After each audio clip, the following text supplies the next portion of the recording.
Dawn came thin and gray over the royal docks, a stubborn chill still caught in the wind that tunneled between the new tower blocks of East London. Ronan Point rose out of the estate like a white chess piece, elegant from a distance, raw up close.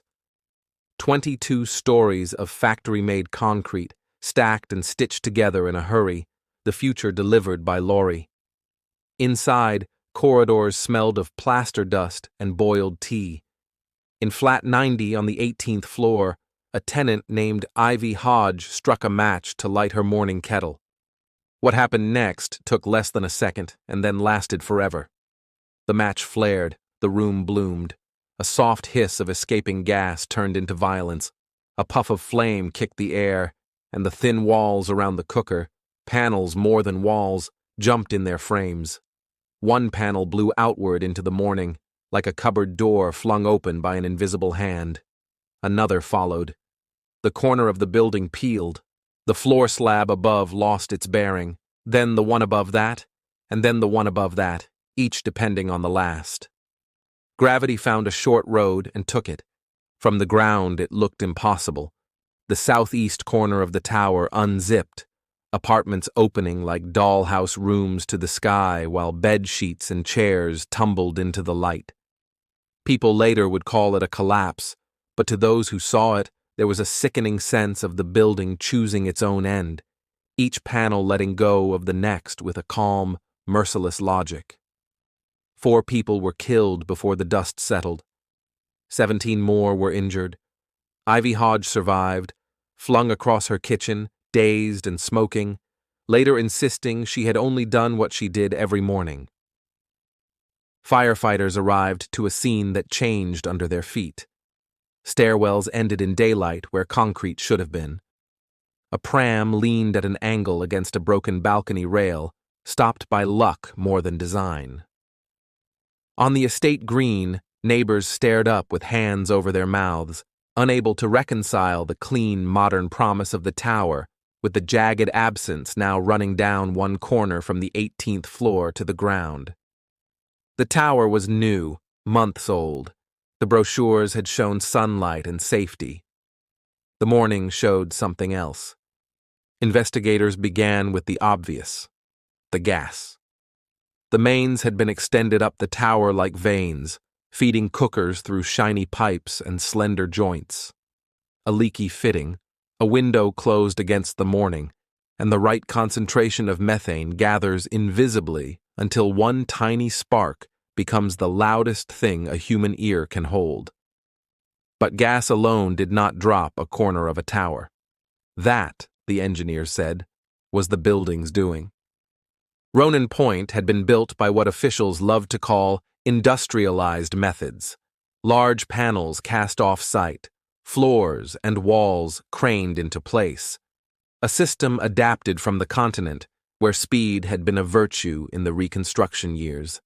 In London, it became policy. Demand was rising. Budgets were thin. Concrete did not answer back. In the Larson-Nielsen system used here, walls bore weight, and floors rested on their shoulders. The panels met at joints that were supposed to act like clenched hands. In practice, some were more like fingertips. Dry pack mortar crumbled. Ties that should have gripped like knuckles sat loose or short. The blast pushed out one load-bearing panel, and the rest was arithmetic. Progressive collapse, that was the phrase at the inquiry, a cold set of words for a human disaster. The structure had no alternative path for gravity. Once one bearing failed, others had no generosity to share. A tower, we like to imagine, is a single thing. The investigation showed Ronan Point was separate things merely agreeing to stay put, until one refused. It was not malice. It was arithmetic, rushed, with units missing and margins ignored. In pubs and on buses, Londoners argued about blame. Was it the council who pressed for speed? The builders who shaved the joints and hammered ties with a little too much faith? The cost of housing stacked on itself until the bill came due? The inquiry wrote a verdict in careful language, but the meaning was plain enough. The connections were weak. The building could not resist even a small internal blast. The risk had been built in. The rescue took days, working around a structure that looked solid until you touched it.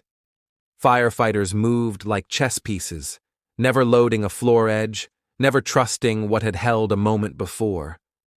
Families who had been rehoused from damp street housing now found themselves in church halls, and with relatives, the promise of modernity replaced by the grit of starting over. Policy moved only when pushed. Gas was removed from many towers. Where it stayed, cookers were fitted with safer valves. Building regulations were rewritten to require tying of panels, to insist that walls and floors share more than a nod. Inspectors learned to look for continuous load paths, the way a doctor checks a pulse. Engineers spoke about disproportionate collapse, about not letting a local failure become a national headline. The phrase alternative load path entered the language of design studios and council chambers. Ronan Point was patched and reopened, its wound bricked and tied, the promise repainted. But trust never truly returned. Residents told of windows that wouldn't latch, and of a shiver they felt in wind that surely could not move concrete. Experts came back years later and found what memory already knew. Repairs could not make a philosophy safe. The tower came down in the mid-1980s, along with its siblings, broken not by another explosion, but by a verdict from the public and from time. It is easy now to speak of hubris, to point at the grainy photographs and say you would have known. Yet the post-war city was in a hurry for good reasons. Children were growing up in rooms that sweated through winter. Streets of terraces had been bomb-scarred, starved of plumbing and light. The idea of building quickly and cleanly, piece by piece, was not a villain's plan. It was the best tool the city thought it had. But tools need edges and discipline. They need the pause that asks, what if the first mistake isn't the last? The morning at Ronan Point answered with a strip of sky where rooms should have been. Stand today in the wind where the tower stood, and you can see planes stacking over the river and hear trains hammer the lines that glide past the old site. But engineers now write calculations with Ronan Point in the margin of their minds. They detail ties and ductility. They argue for robustness as if it were a moral stance, a duty. A building must expect the unexpected, fire, blast, error, and keep standing long enough for people to live. The story endures because it is not really about concrete. It is about how systems fail the moment we confuse speed with wisdom. A match in a kitchen should never have the power to call an entire corner of a tower to the ground. When it did, the city learned quickly and at cost. 4 dead is a small number on paper. It is a whole world where it happens. 17 injured is a statistic until you hear the rasp in a survivor's laugh, until you see hands that still tremble when a kettle boils. Roads and estates change names, policy documents yellow, but memory keeps its own tidy filing system. Ronan Point sits there as a thin folder that architects open in lectures, and firefighters open in training, and residents open in the back of their minds when a new block goes up fast and pretty in the spring light. Listen, and you can hear the arithmetic the city insists upon. Tie this to that, add another path. Make sure a local wound cannot bleed a life away. That arithmetic is the price of modernity, paid in advance, so that no one ever again wakes to a corner of the morning missing. Thank you for listening to Road to Ruins. Subscribe for more true stories where systems fail and people pay the price.